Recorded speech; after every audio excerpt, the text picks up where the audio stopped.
করার পরে আমি মুখটা খুব কষ্ট করে ছাড়ায় একটা চিল্লাইন দিছি। চিল্লাইন দেওয়ার পরে আমার জাল আসছে। আমার জাল উপস্থিত দেইখা লাইছে। উনি আমারে জড়ায়া ধরছে।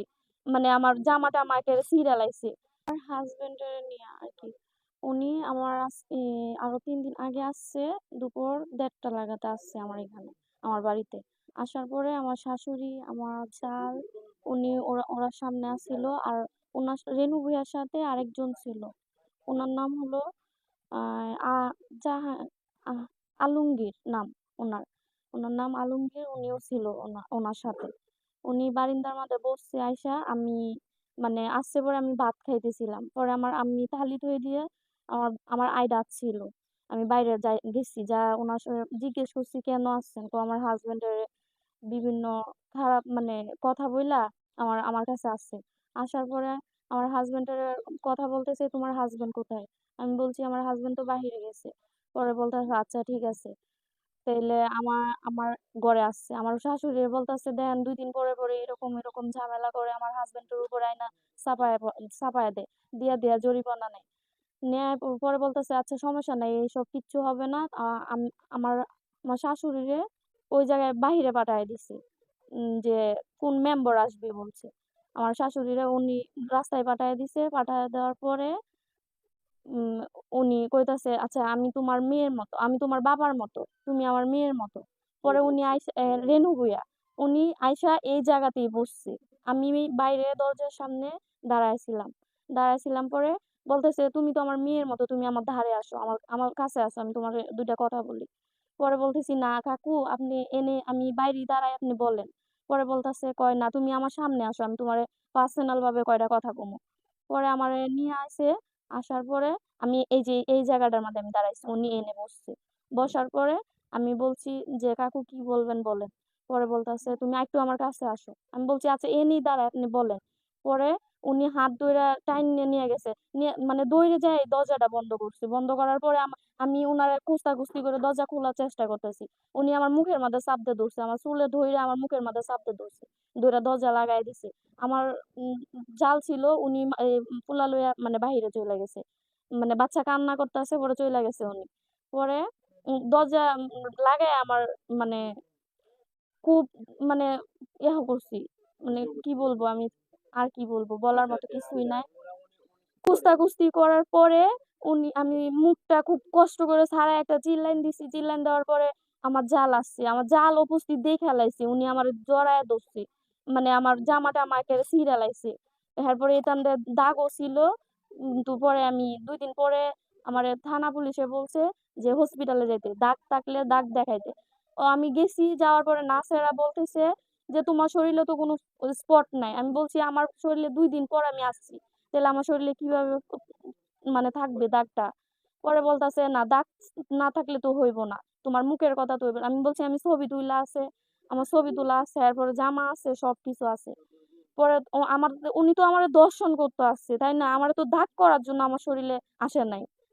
এরপরে আসছে মানে উনি বাইরে মানে আমার জাল আসছে পরে উনি আঁতাপাতা করে আমার সাইডে দিয়ে ডাইরেক্ট বাইর হয়ে গেছে। উনার সাথে একজন ছিল, উনিও বারিন্দার মানে বইসা ছিল। উনি সব ঘটনা দেখছে। দেখার পরে উনারে কিচ্ছু বলে নাই। না বইলা উনিও চইলা গেছে দইরে। আমার দেবর আছে বাহিরে, দেবর ঘুমায়া ছিল, দেবরও দইরা আসছে।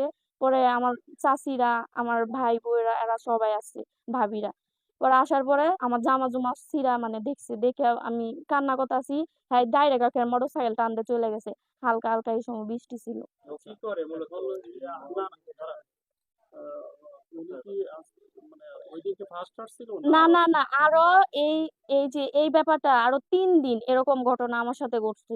আমার হাসব্যান্ডেরে মানে নানান খারাপ চুরি মানে গাড়ি চুরি হইলে ইয়াও চুরি হ্যাঁ নিজে করে। হ্যাঁ নিজে কইরা মানুষেরে দিয়ে করায়া পরে আমার কাছে আসে। আমারে আরেকবার খারাপ প্রস্তাব দিছে যে, "দেখ বুঝি তুই আমার সাথে এক রাত খাটাস তাইলে আমি তোর জামাইয়ের উপরে কোনো কিচ্ছু ফালবো না, কোনো করবো না, মানে আমরারে হয়রান করবো না। টাকা-টুকা নিবো না আমরার কাছ থেকে।" পরে বলতাছি, "দেখেন আপনি তো ১ম এই বলছেন আপনার মেয়ের মতো। তাইলে আপনি আমার এই কথাটা কিভাবে বলেন?" বলতেছে আমারে বলতেছে, "তোরে হসপিটালের কাজও দিব। আমারে মানে আমার হসপিটালে চাকরি দিব। আমার জামাইরে একটা কাজ দিব।" এরকম অফার দিছে। দেওয়ার পরে আমি বলছি, "না, আমার এরকম আমার দরকার নাই। আপনি আমার বাপের মতো, আমার বাপের সমতুল্য। আপনি আমারে এরকম কথা কিভাবে বলেন?"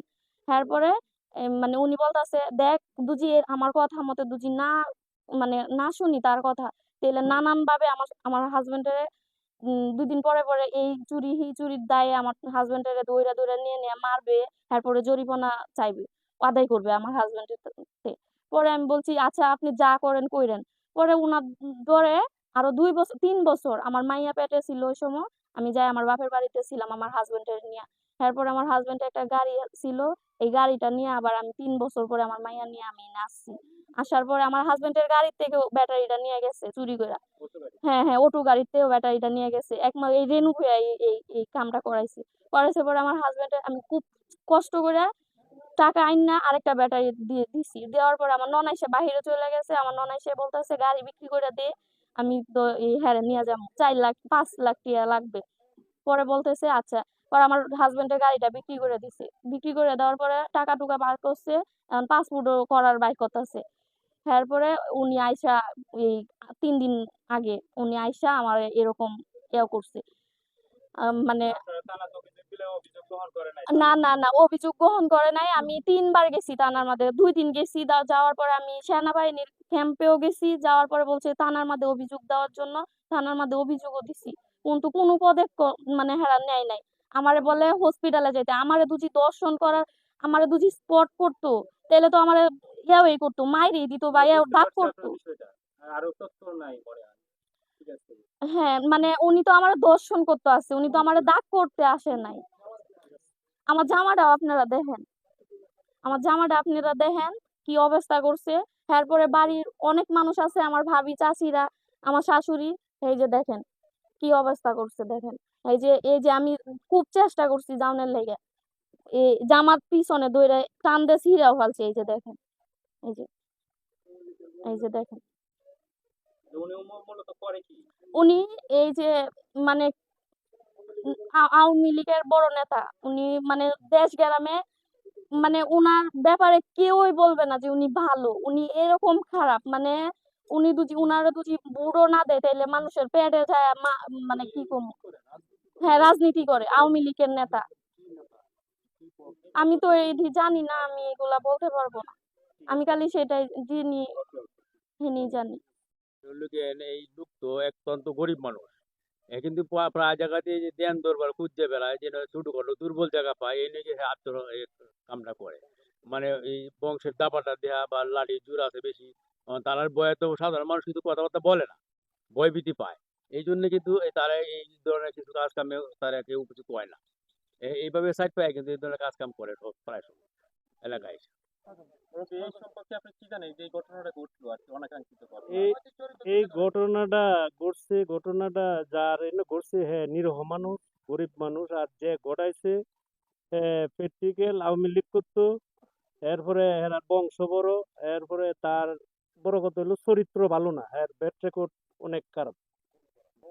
ওনার নাম কি বলতো? ওনার নাম রেনু ভূঁইয়া। পরিচয়টা ওনার। রেনু ভূঁইয়া। মানে উনি কি রাজনীতিতে জড়িত নাকি? আগে জড়িত আছেন আওয়ামী লীগের সাথে। আওয়ামী লীগের সাথে। এখন এই পর্যায়ে আছে যে অনেক মানুষ হ্যাঁ, তবে চরিত্র ভালো। আপনি এই ঘটনা সম্পর্কে মূলত আসলে কি জানেন, আসলে বিষয়টা কি? আমরা তো দূরা থেকে শুনছি যে আমাদের এই দক্ষিণ পাড়া, এটা গ্রামটা দক্ষিণ পাড়া, যে একটা আকাঙ্ক্ষিত ঘটনা ঘটছে আলমগীরের বাড়িতে। শূন্য আয়া দেখলাম যে এখন সামিল হয়েছি, দাওয়াতে আসছিলাম, আয়া দিই যে লোকদের জমায়েত হয়েছে এরকম কয়দিন পরে পরে এরকম ধরনের আপনি এই ঘটনার পরিপ্রেক্ষিতে আসলে মূলত সামাজিক যে অবক্ষয় আজকে আপনি কেমন শাস্তি দাবি করেন কিনা, না কোনো বিচার চান কিনা? না, অন্যায়কারী যেই হোক, আমরা তার আর অন্যায়কারী যেই হোক আমরা কঠিন হস্তে বিচার চাই। যেই অন্যায় করে তার বিচার চাই আমরা। এলাকার মানুষ যাতে সুর শান্তিতে থাকতে পারে, এলাকা এই শান্তি চাহে, এইভাবেই আমরা এলাকা যাতে বিশৃঙ্খলা না ঘটে আমরা এটাই চাই। আমরা সরাই লইছে একটা দরজা মুখ কারো রাখছে, আরেকটা সেলিম মেম্বার এই রাস্তার মুড়ের মধ্যে দাঁড়ানো রাখছে।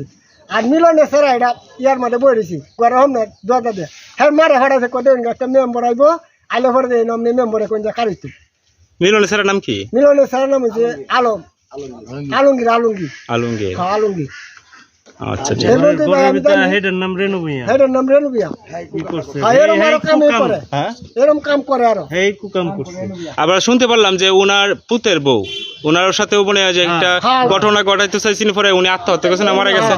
এটা সত্য ও আচ্ছা আচ্ছা ঠিক আছে। এবং কি আওয়ামী লীগের প্রভাবশালী একজন লোক। তো উনার কথায় অনেক সময় অনেক নিম্ন যে শ্রেণীর লোকগুলো আছে তারা অনেক ভয় পায়, অনেক কিছু অনেক সময় মুখ খুলতে রাজি না। তো বিশেষ করে থানা প্রশাসনেও তাদের অনেক লোকজন আছে। ওই মেয়ে অভিযোগ করছে আজকে থেকে 3 দিন আগে। 3 দিন আগে অভিযোগ করার পরেও থানা থেকে কোনো সুরাহা আসে নাই এবং কি তার কোনো অভিযোগটা পর্যন্ত নেয় নাই। তা আমরা গরিব মানুষ, ওই এলাকাবাসী হিসাবে ওই মেয়েটা গরিব মানুষ বিধায় হয়তোবা তার অভিযোগ নিছে না। তারা প্রভাবশালী এবং কি দেখা গেছে আওয়ামী লীগের সাথে আওয়ামী লীগের থানার মাঝে কিছু দোসররা আছে যাদের কারণে হয়তোবা তার অভিযোগটা নেয় নাই। তো আমরা এলাকাবাসী জানতে পারছি, জানার পরে আমরা এখানে আসছি।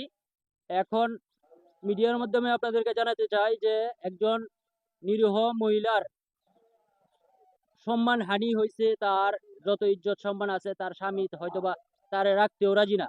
এখন মিডিয়ার মাধ্যমে দেশবাসীর কাছে জানাতে চাই এই মেয়েটা এখন কি করবে। এই মেয়েটা তার সংসার নষ্ট হইতেছে একজন এই আওয়ামী লীগের দোসর রেনু ভূঁইয়ার কারণে।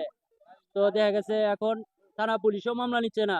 তো বাংলাদেশ থেকে কি এই বিচার উঠে গেছে নাকি? এই কথা আপনার বউ নাকি? হ্যাঁ বউ ভূতের বউ পুতের বউ? হ্যাঁ ভূতের বউ আসলে ঘটনাটা কি হয়েছিল? ঘটনা হয়েছে আইসে এক হইতাছে কলে হচ্ছে টিয়া চাইতাছে টিয়া দিতাম এনে কোনো দরবার হয়েছে দরবার আইডি হইলে এই হামলা দিব আয়া ধরে নিব গা টিয়া দিন 10,000 টিয়া দিন আমাকে টিয়া টুয়া নাই যা কইয়া গেছে আমার কই দেখো মুই এই মুয়া কি মানে না এই মেম্বার এনে খারিব একটা কাগজ লইয়া কাগজ নাম কইছে এটা সালিম মেম্বার মেম্বার নাম সেলিম কি? মেম্বার সালিম। সেলিম মেম্বার সেলিম কই মেম্বার, হ্যাঁ, সেলিম মেম্বার কইতাছে তুই আমার কইতাছে এটা খারাইতা কই এনে খারিব কাগজ দিয়ে খারিব খারিলে পরে আমি দেখতাম হুন্টাটা দেখতাম আমি গেছি গিয়া উঠি গিয়ে শিল্পী শিল্পী, আপনি এই মঙ্গলবারের ঘটনা আচ্ছা কি দেখছেন? আমি বাচ্চারা কাবাইতাছি আয়া কাপড় উদম ডাক্তার দা দিহি ফান্দে ফান্দে জামা কাপড় চিরা হেলার পরে দুই ফেরে ঘরে দুই হেই বেটাকে লেনু বইয়া গেছে গা যে ফোনটা চালু দিয়ে গেছে গা এইটুকু দেখছেন আপনি? হ্যাঁ আপনি মানে কোথায় খাবার খাওয়াইতেছিলেন বাচ্চারে? এই ঘরে কোন ঘরে? এই ঘরে কি ঘরে? আপনি কি আসছেন কিভাবে, তাইলে কিভাবে শুনলেন যে ঘটনা ঘটে? হ্যাঁ বাবি শিক্ষার বুন্ডা ভরে দূর ফেরে আমি হিন্দু ঘুরে আইছি আয়া ভরে ধাক্কা দিয়েছি কাপড় আয়া দিয়ে এখন ঘটনা মোটরসাইকেল কয়জন ছিল? আইসে বলে 3 জন 2 জন একজন বই আছি আরেকজন ঘর